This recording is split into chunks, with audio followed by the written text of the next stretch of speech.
What, like the Flintstones? It's in the Bible. Monday for Moon Day, Tuesday for Thor's Day. Some people would have you believe dinosaurs existed millions of years ago. They've each only seen just a little bitty slice of the real me. I mean, maybe that's just a pure coincidence, but I think the mathematical possibility of that is real close to zero. God created the earth 6,000 years ago. Welcome back to Project Nihilist. We're going to check out some more of Ken Hovind making a fool of himself during one of his lectures. I made this video on my phone when recording audio was an issue, so I used tons of clip. I think they fit Kent's narrative perfectly, but let me know what you think in the comments. Who wrote the book of Genesis anyway? I mean, here we got a Bible claiming to be written by God, and we say, well, we know men wrote the Bible. I mean, come on, God didn't write the Bible. And who wrote Genesis? Very well, Moses. I'll play along. Who wrote the book of Genesis anyway? I mean, here we got a Bible. I'm not sure where Kent's going with this. He kind of has to say that it was written by Moses, but scholars say that Genesis, Exodus, Leviticus, Numbers, and Deuteronomy were likely written by multiple sources during the 6th and 5th century BCE, hundreds of years after Moses died, and even Kent said Job is the oldest book in the Bible. Here we got a Bible claiming to be written by God, and we say, well, we know men wrote the Bible. I mean, come on, God didn't write the Bible. You have to remember, dinosaurs and human beings lived on the earth at the same time. What, like the Flintstones? Who wrote that book of Genesis? The skeptics for years, like Dr. Pruitt. Eric, you wanted me to his, I've debated him 4 times now at University of West Florida. He's a Genesis scholar. Playing with the big boys now. He believes that 4 different authors wrote Genesis. Oh, that's pretty. It's in the Bible. They don't want to get this definite 6-day, young earth creationist because they might offend people and, again, lose money. We could spend hours on the different problems with these verses. The last one that bothers me is it the first day in Genesis 1:5 or is it one day? Every version that I found says one day. King James says the first day. I mean, seriously, is Kent going to nitpick how his Bible's better because it uses a definite article to make a noun more specific? Fun fact, did you know your loved one isn't at the hospital? They are, in fact, at hospital. See what I'm saying? Like, what's Kent's obsession with overusing this word, the? Why would they change it to one day? But what about all that carbon dating stuff? A lot of scientists would disagree with you. Well, again, they're trying to allow for the long periods of time. I think you'll find those people all have an agenda, Tony. Evolution, which is Satan's plan to deny God. And I don't understand how somebody can read Genesis 1:5 and still believe there's a gap between verse 1 and 2 of any amount of time. More than an hour. I went and looked it up, and KJV uses the definite article the 15 times in the first 5 verses. I'm not sure why that has anything to do with nothing, but Kent thinks it's really important. The first day. It couldn't be more clear in my mind. And no duh, it's because your mind is like a train wreck in slow motion, and we just can't avert our eyes. They didn't have the sun, so they might be billions of years long. Well, he made the plants on day 3, so I doubt that's billions of years waiting for the sun to come up, okay? What's he saying? They were dinosaurs back with Adam and Eve? I guess. No way. T-Rex in the Garden of Eden, Adam and Eve will be running all the time, scared shitless.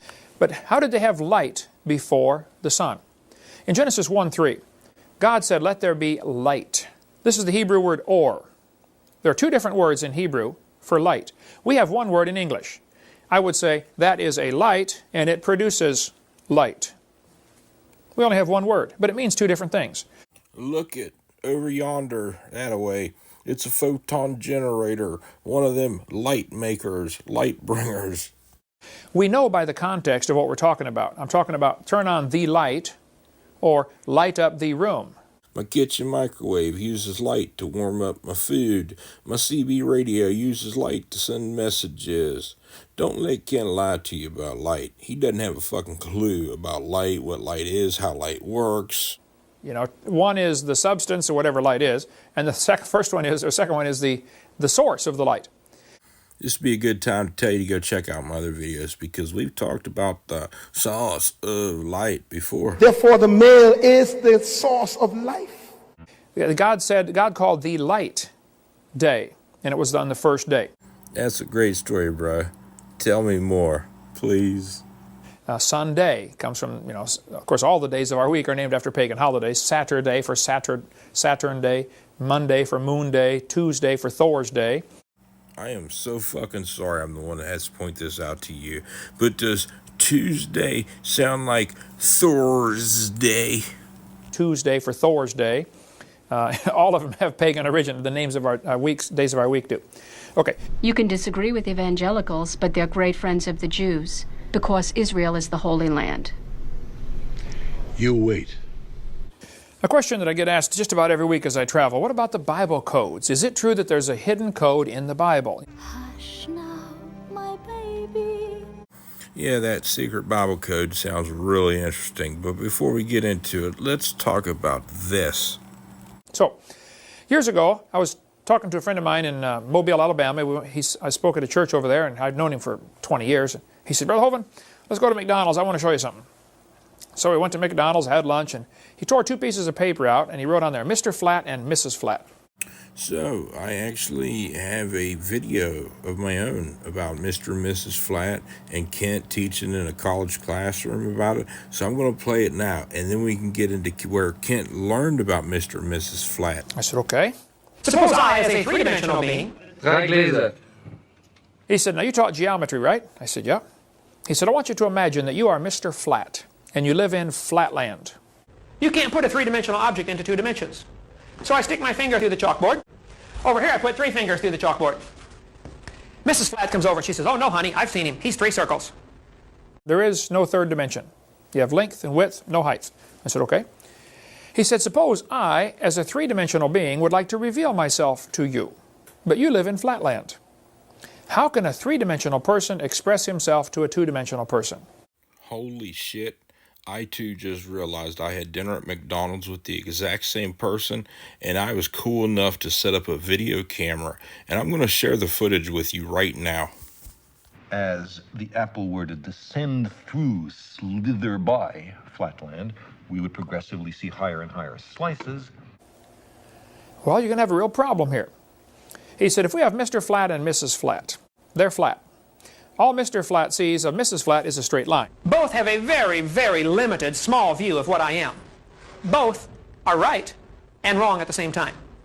There's no possible way I'm going to explain a 3-dimensional being to a 2-dimensional being. Cannot be done. But yet I have the capacity of being closer to them than they can be to each other. Wrong, wrong, wrong, wrong. And they're not even aware of my presence. You're wrong. Because I'm just barely into the next dimension. You're wrong.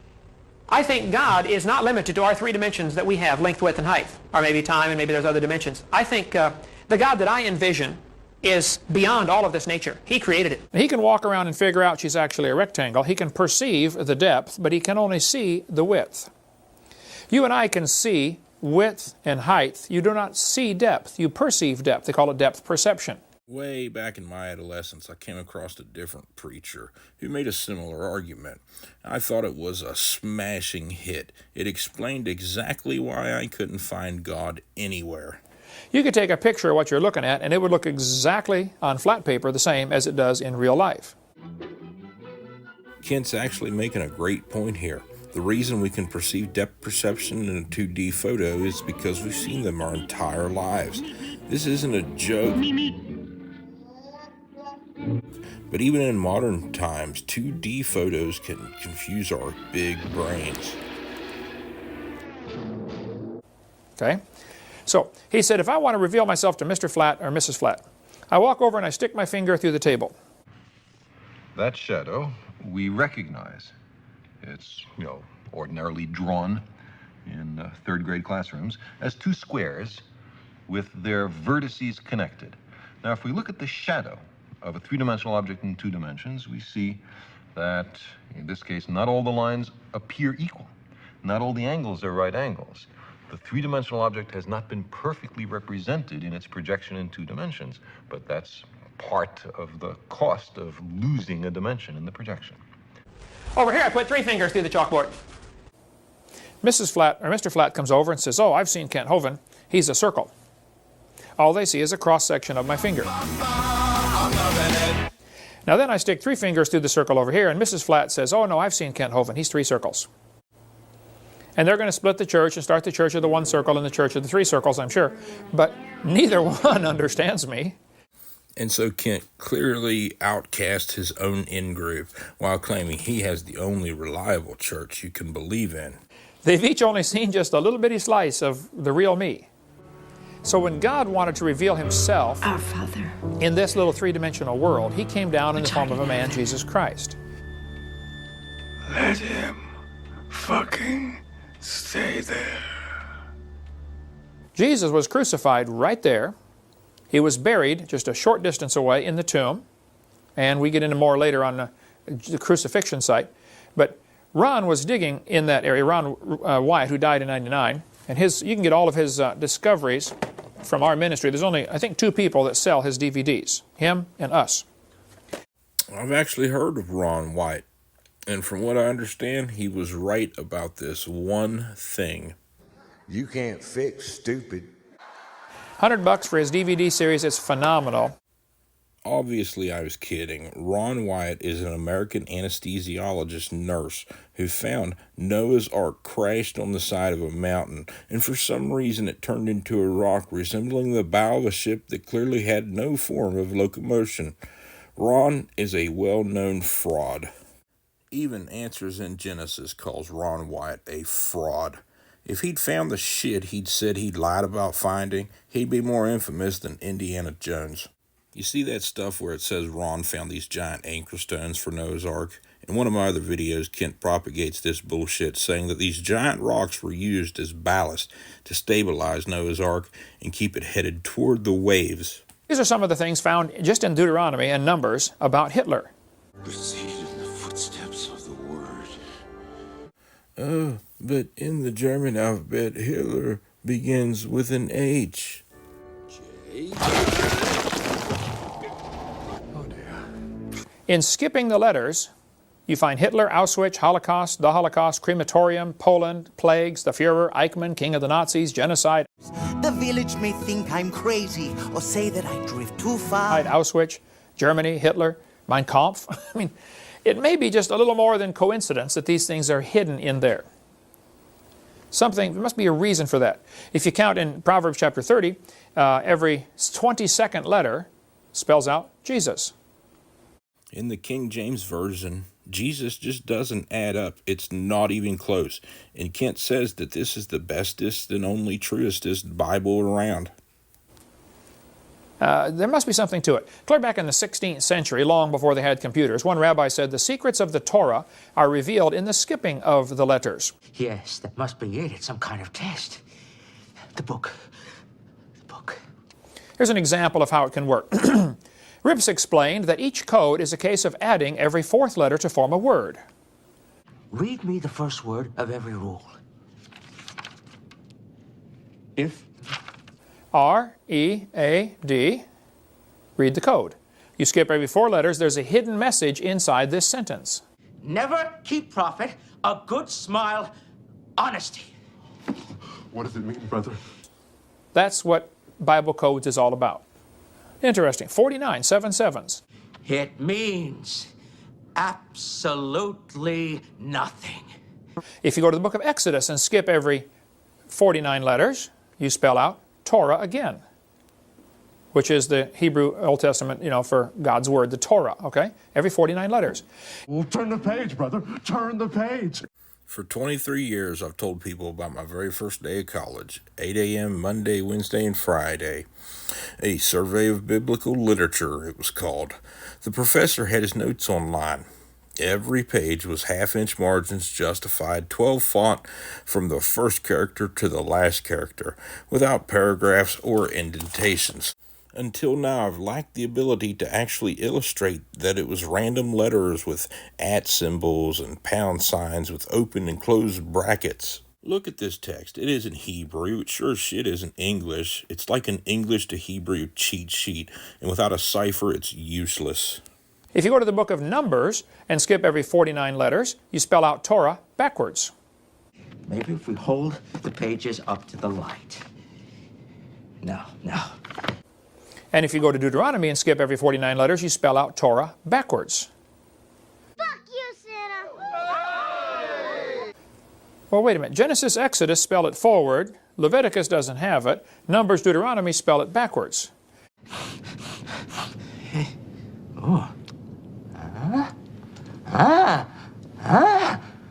They're both pointing back to Exodus. Exodus, every 7 letters. No, that's not it. Every 7 letters spells out Jehovah, Yahweh. Could it be there, Genesis, Exodus, Numbers, Deuteronomy are all pointing to the Lord? I mean, maybe that's just a pure coincidence, but I think the mathematical possibility of that is real close to 0. It's almost like there must have been something to it. The Torah always points to God. Anyway, who created God? I'm going to end it there. If you made it this far, thanks for watching. You're the best. Remember to like and subscribe and let me know what you think in the comments.